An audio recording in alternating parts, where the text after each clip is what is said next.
Hello friends, नमस्कार। स्वागत है एक बार फिर से इस पॉलिटिकल मंत्रा के मंच पे। मैं डॉक्टर अंजनी कुमार सिन्हा आप लोग से जिस प्रकार मैं प्रॉमिस किया था अभी तक मैं उसको कंटिन्यूटी बनाए हुए हूँ और अपेक्षा आप लोग से करूँगा कि आप चैनल को आगे ले जाने में मुझे मदद भी करेंगे। चलिए, जिस प्रकार के कंटेंट मैं उपलब्ध करा रहा हूँ, अगर आप उसको ईमानदारी पूर्वक देख रहे होंगे, उस वीडियो से आप नोट्स अगर बना रहे होंगे तो निश्चित रूप से आपके अच्छे परिणाम आएंगे, ऐसा मैं उम्मीद करता हूँ। ठीक है, आगे चलिए। हम लोग आज जो है जिस टॉपिक पे बात करने के लिए गए हुए हैं उसके लिए आप जान लीजिए, उसका नाम आप जान लीजिए कि एम एन रॉय। जैसा कि आपको दिख भी पा रहा होगा, एम एन रॉय, ठीक है ना। एम एन रॉय अर्थात मानवेंद्र नाथ रॉय, ठीक है ना, मानवेंद्र नाथ रॉय, ठीक है। और यह बहुत ही इम्पोर्टेंट जो है वह टॉपिक है आईपीटी के लिए। आईपीटी से इनसे प्रश्न निश्चित रूप से आता ही आता है। और ये इतने स्कॉलर रहे हैं, इतने बड़े स्कॉलर रहे हैं, इनके इतने कार्य हैं, इतनी इनकी लेखनी है कि आप कह लीजिए कि इसको याद रखना एक अपने आप में टिपिकल टास्क है। हमको तो भाई इनकी सारी चीज़ें याद नहीं रहती है, इतने सारे वो बुक लिख रखे हैं ना, कुछ कुछ इम्पॉर्टेंट चीज़ भी जो है कभी कभी याद रहे, यही बहुत बड़ी चीज़ है, मैं समझता हूँ जहाँ तक। ऐसा मैं ये इसलिए कर रहा हूँ क्योंकि इनके जो बुक्स हैं ना वो एक दो नहीं बल्कि बहुत सारे हैं। आप जो है इंटरनेट पे कभी भी सर्च करिएगा तो इतनी सारी बुक्स मिलेंगे और परीक्षा में आते भी हैं, परीक्षा में आते भी हैं बुक्स से रिलेटेड, इनका कॉन्सेप्ट से रिलेटेड, इनके कार्य से रिलेटेड, इनके जो साम्यवादी दल है उसका से संबंधित, उससे संबंधित ये किस प्रकार से जो है वह इस्टेब्लिश करते हैं, कहाँ कहाँ जाते हैं, कैसे कैसे इनको जो है चीज़ें देखने को मिलती है, ये सारी चीज़ें जो है ना वो से प्रश्न बनता है। ठीक है, तो चलिए शुरुआत करते हैं। बड़ा इंटरेस्टिंग यह टॉपिक है। और सबसे पहले हम लोग जानेंगे कि जब वह इंडिया छोड़ते हैं तो वो कौन सा साल रहता है। इंडिया वह छोड़ते हैं, याद रखिएगा कि इंडिया छोड़ते हैं 1915 में, ठीक है ना। कब छोड़ते हैं? 1915 में। और इनको मिलिटेंट पॉलिटिकल एक्टिविस्ट के रूप में जाना जाता है। यानी कि जो है ये भी जो है ना वो समझ लीजिए कि आप किसी चीज़ को पाने के लिए एक तरीका होता है, आप माने विनती करना, निवेदन करना, लेकिन वो इस नेचर के नहीं रहे हैं, ठीक है ना।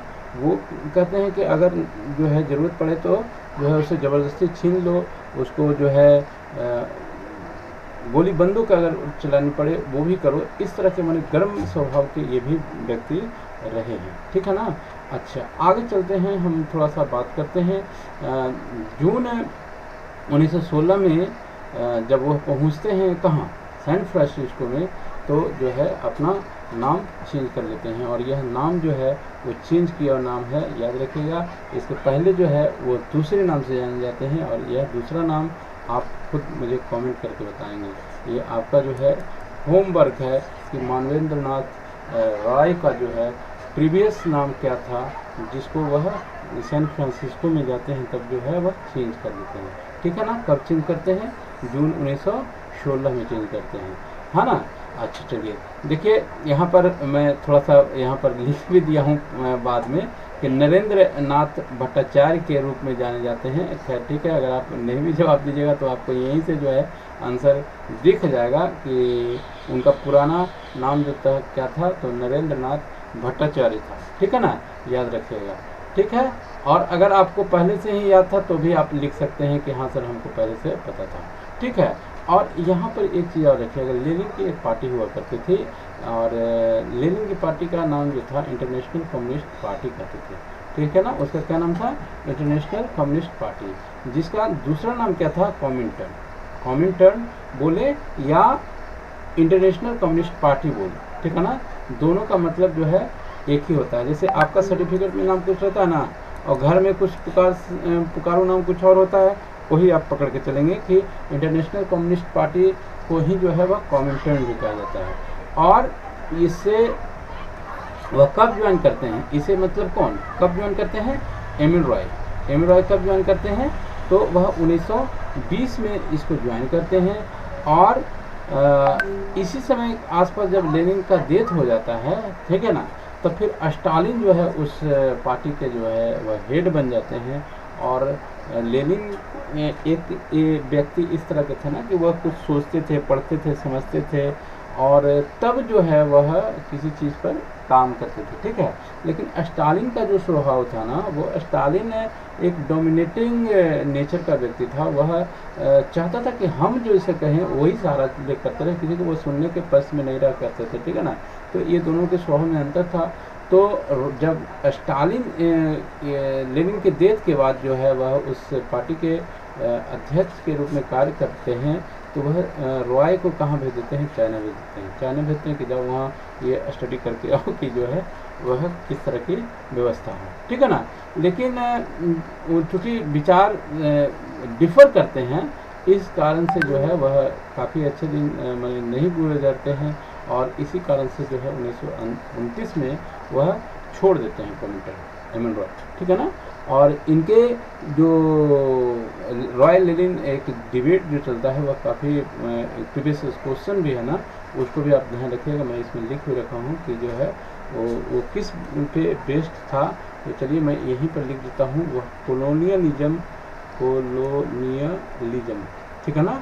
कोलोनियलिज्म के आइडियोलॉजी पे जो है वह बेस्ड था। वो चर्चा जो थी, वह विचार जो था, डिबेट जो कह लीजिए आप, रॉय लेनिन डिबेट जो है वह किस पे बेस्ड है? ये प्रीवियस क्वेश्चन है, तो यह कोलोनियलिज्म पे बेस्ड रहा है, ठीक है। अच्छा, ठीक है सर। अब वहाँ पर चूँकि छोड़ दिए, तब करेंगे क्या? तो फिर जो है वह 1930 में कहाँ आ जाते हैं? इंडिया वापस आ जाते हैं। कब? दिसंबर में, ठीक है ना। और यहाँ आप जानते हैं कि ये जो है भिन्न भिन्न जगहों में जो है वह जाते रहते हैं। इनको जो है स्थिर रहना पसंद नहीं था, क्योंकि ये इस तरह के थे ना विचार के कि थोड़ा सा माने वो किसी चीज़ को सुनते कम थे, या कह लीजिए कि वो उग्र ये नेचर के आप कह लीजिए कि वो थे, ठीक है ना। तो ब्रिटिशर्स को डर था कि यह जो है ना वह कुछ आया है तो कुछ ऐसा ना करे कि जो है हम लोग का जो है काम में बाधा उत्पन्न हो। तो इनको पर क्या कर देता है? एक केस लगा दिया जाता है, कानपुर कंस्पिरेसी का केस, और इसलिए जो है उनको जुलाई 1931 में क्या है ना अरेस्ट कर लिया जाता है, ठीक है। अच्छा, ठीक है साहब, अरेस्ट कर लिया तो कर लिया, कोई बात नहीं है। अच्छा, कर लिया तो फिर आगे क्या होता है? देखिए, एक यह भी प्रीवियस ईयर क्वेश्चन है, यह भी जो है प्रीवियस ईयर क्वेश्चन है कि अनुशीलन समिति का गठन जो है वह किससे संबंधित है? अनुशीलन समिति एक तरफ रहेगा, दूसरी तरफ जो है रहेगा एमएन रॉय, तो आप फट से जो है उसके साथ मैच कर देना है, ठीक है ना। अच्छा, ठीक है जी।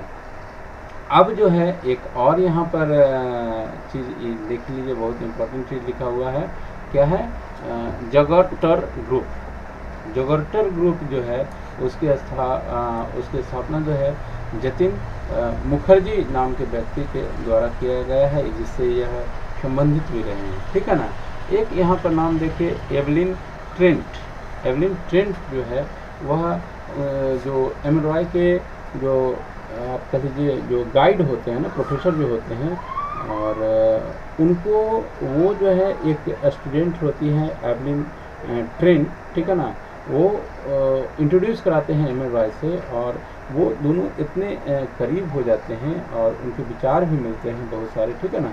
तो बाद में वे स्टूडेंट्स के साथ साथ फिर जो है वो उन्हीं से शादी कर लेती हैं, ठीक है ना। एवलिन ट्रेंट से एमएन रॉय की जो है शादी वहीं हो जाती है, पढ़ाई जब करने के लिए वह जाते हैं बाहर, उसी क्रम में, ठीक है। उसके बाद जो है पढ़ाई और शादी तो फिर जो है हो गई, लव का जो है मामला चलता है, लव अफेयर्स के बात आती है, लेकिन सिर्फ वहीं तक मामला नहीं रहता है, बल्कि जो ट्रेवलिंग जो थी ना उनके साथ साथ जो है हमेशा चलती है, और जितने भी वो कार्य करते हैं ना उनमें वो सहयोग करती है, बल्कि इनके डेथ के बाद भी जो है ना वो इनके डेथ के बाद नहीं कहेंगे हम, क्योंकि शादी के बाद कह लीजिए, शादी के बाद जितने भी एक फैमिली के साथ साथ जो होता है ना, एक आप समझ लीजिए कि एक प्रोफेशनल पार्टनर जो होता है ना, उसमें भी आप ट्रैवलिंग जो है किसका साथ देती हैं? एमएन रॉय का साथ देती हैं, ठीक है ना, एमएन रॉय का साथ देती हैं। और वहीं रहते हुए देखिए जो है यहाँ एक सीपीआई जो आज प्रेजेंट में भी आप देखते हैं, कम्युनिस्ट पार्टी ऑफ इंडिया, उसकी स्थापना जो है एम एन रॉय ही किए हैं, यह भी ध्यान रखिएगा। यह भी जो है प्रीवियस ईयर्स क्वेश्चन है भाई मेरे से, यह भी जो है प्रीवियस ईयर्स क्वेश्चन है। 1925 में CPI की स्थापना जो है एम एन रॉय के द्वारा की जाती है। ठीक है, अच्छा ठीक है जी। अब रॉय बोरोडिन एक इनके मित्र बनते हैं, कम्युनिस्ट फ्रेंड बनते हैं, यह भी ध्यान रखिएगा क्योंकि यह इम्पोर्टेंट नेम है। और कभी परीक्षा में आ जाए कि बोरोडिन का संबंध जो है किससे है, या बोरोडिन का संबंध हाँ न कहने वाला जो कथन बेस्ड जो प्रश्न बनते हैं उसमें अगर कभी आ जाए कि इनके मित्र रहे हैं, ये ध्यान रखिएगा। अच्छा देखिए, यहाँ पर मैं पहले ही आपको बताया था कि रॉय लेनिन डिबेट जो रहा है वह किस पे बेस्ड रहा है, ऑन कॉलोनियलिज्म पे बेस्ड रहा है। ठीक है ना। अच्छा ठीक है जी, इतना तो बात हमको समझ में आ गई। ठीक है, अब हम लोग बात करते हैं 1922 में। 22 में क्या होता है कि फिर से है वो जो चले जाते हैं बर्मा। ठीक है, अच्छा ठीक है, जाते हैं आते हैं, आना जाना उनका लगा रहता है। और एक आप समझ लीजिए कि वह व्यक्ति जो है ना वो बहुत दूसरे ढंग के बहुत स्कॉलर वो रहे हैं। ठीक है, उनके विचार जो है वह काफ़ी एक यूनिकनेस जो है लेकर करके चीज़ें दिखाई गई है, और थे भी इस तरह के। ऐसा IPT की अगर बात करें तो ये one of the most important thinkers में जो है उनका नाम जरूर लिया जाएगा, खासकर UGC नेट पॉलिटिकल साइंस के सिलेबस के हिसाब से अगर हम बात करें तो। ठीक है, तो एक फैक्ट्स और यहाँ पर मैं आपको फिर से कहूँगा याद रखने की, तो वह कब जो है ये INC ज्वाइन करते हैं। INC यानी कि इंडियन नेशनल कांग्रेस। ठीक है ना, इंडियन नेशनल कांग्रेस। ठीक है, याद रखिएगा, इंडियन नेशनल कांग्रेस। ठीक है, कब ज्वाइन करते हैं 1936 में। अच्छा, उसी के साथ साथ जब वो छोड़ते हैं ना इंडियन नेशनल कांग्रेस को, देखिए ये आप हमेशा देखिएगा कि बहुत से ऐसे थिंकर्स हैं जो पहले INC ज्वाइन करते हैं, क्योंकि वह एक इस्टेब्लिश्ड जो है वह दल उसमें हुआ करती थी। लेकिन बहुत से लोग जो है वहाँ से बिलक करके छोड़ करके फिर जो है दूसरे तरफ मुड़ते हैं, और कई लोग अपनी भी पार्टी का जो है गठन करते हैं। इस तरह की व्यवस्था उसके अंदर थी कि लोग जो है अपने आप को एडजस्ट नहीं कर पाते थे। ठीक है, या बहुत लोग किए भी, ऐसा नहीं है मैं कहूँगा कि लोग सब हट ही गए, लेकिन कुछ न कुछ समस्याएं रही होगी तभी लोग बहुत से लोग छोड़ के हटे भी होंगे। ठीक है ना। अब देखिए यहाँ पर जो एक पार्टी का गठन करते हैं रेडिकल डेमोक्रेट पार्टी, फिर से जो है यह प्रीवियस क्वेश्चन है कि इसकी स्थापना कब हुई है, तो 1940 में हुई है। ठीक है ना। और वो जो है डायलेक्टिकल मटेरियलिज्म जो है, अब देखिए डायलेक्टिकल मटेरियलिज्म की अगर बात अब यहाँ पर लिखी हुई है तो आपको एकदम सीधा यहाँ से दिमाग में आना चाहिए था कि यह जो कॉन्सेप्ट है वह किसका है, मार्क्स का है। किसका है, मार्क्स का है। डायलेक्टिकल मटेरियलिज्म वह आलोचना करते हैं। एक चीज़ मैं और आपको बताऊंगा कि यह डायलेक्टिकल मटेरियलिज्म की जो है क्या बोलते हैं, क्रिटिक करते हैं, है ना। लेकिन याद रखिएगा कि वो मार्क्स को क्या करते हैं, लाइक करते हैं, मार्क्स को पसंद करते हैं, उसके आइडिया को भले जो है वह क्रिटिक करते हैं, लेकिन मार्क्स एज ए इंडिविजुअल जो है वह उसके बहुत आदरणीय रहे हैं। ठीक है, ये बात याद रखिएगा। ठीक है, उसके बाद जो है 1947 में उनका एक कॉन्सेप्ट और बुक कह लीजिए न्यू ह्यूमनिज्म मैनिफेस्टो कर करके उनका दिखाता है। हालांकि न्यू ह्यूमनिज्म भी जो है यह प्रीवियस क्वेश्चन है, यह आया हुआ है कि यह किससे संबंधित है। ठीक है ना, यह भी ध्यान रखिएगा। ठीक है, मैं हमेशा आपको यह बताते हुए चलता हूँ कि यह प्रश्न आया हुआ है, इसकी इम्पोर्टेंस है, और दूसरे प्रश्न के भी आने की संभावना है, इसलिए आप इसको ध्यान रखिएगा। 1946 में क्या होता है कि वह इंडियन रेनेशा इंस्टीट्यूट कहाँ खुलते हैं, देहरादून में खुलते हैं। कब खुलते हैं, 1946 में खुलते हैं। ठीक है, उसके बाद एक यहाँ पर ये भी बुक है, ये भी प्रीवियस क्वेश्चन है। ठीक है ना, कि रीजन रोमांटिसिज्म एंड रिवोल्यूशन किन की बुक है, तो एम एन रॉय की बुक है। ठीक है, IHU ये एक ऑर्गेनाइजेशन है, इसकी स्थापना जो है वह एम एन रॉय के द्वारा ही की जाती है। ठीक है, लेटर्स फ्रॉम जेल, यह भी उनकी एक पुस्तक है जो 1943 में आई है। ठीक है, इसके अलावे और भी चीज़ें हैं, ऐसा नहीं है कि जो है आपका इतना ही से सारा पूरा हो गया। लेकिन इतना भी अगर आप जानते हैं और अपने स्तर से भी आप जोड़ने का इसमें जो है नोट्स बना करके जोड़ने का प्रयास करिएगा, ठीक है ना, ताकि आपको अधिक से अधिक इसके बारे में जानकारी मिल सके। ठीक है, मैं उम्मीद करता हूँ कि एक बेसिक अंडरस्टैंडिंग जो है आप यहाँ से ज़रूर डेवलप कर लिए होंगे कि हाँ, रॉय जो है किस तरह के व्यक्ति थे, क्या करे, कैसे कैसे उनका जीवन चला। और ये सारी जानकारी रखने के बाद जो है आप बहुत अच्छे ढंग से जो है वह आप परीक्षा में परफॉर्म कर पाएंगे। मैं इसी विश्वास के साथ वीडियो देखने के लिए आप लोगों का बहुत बहुत धन्यवाद कहते हुए यह फिर से निवेदन करूंगा कि चैनल को आगे बढ़ाने में, वीडियो को लाइक शेयर सब्सक्राइब करने में ज़रूर मदद करेंगे। मिलते हैं इसी तरह के कुछ क्वालिटी कंटेंट के साथ, तब तक के लिए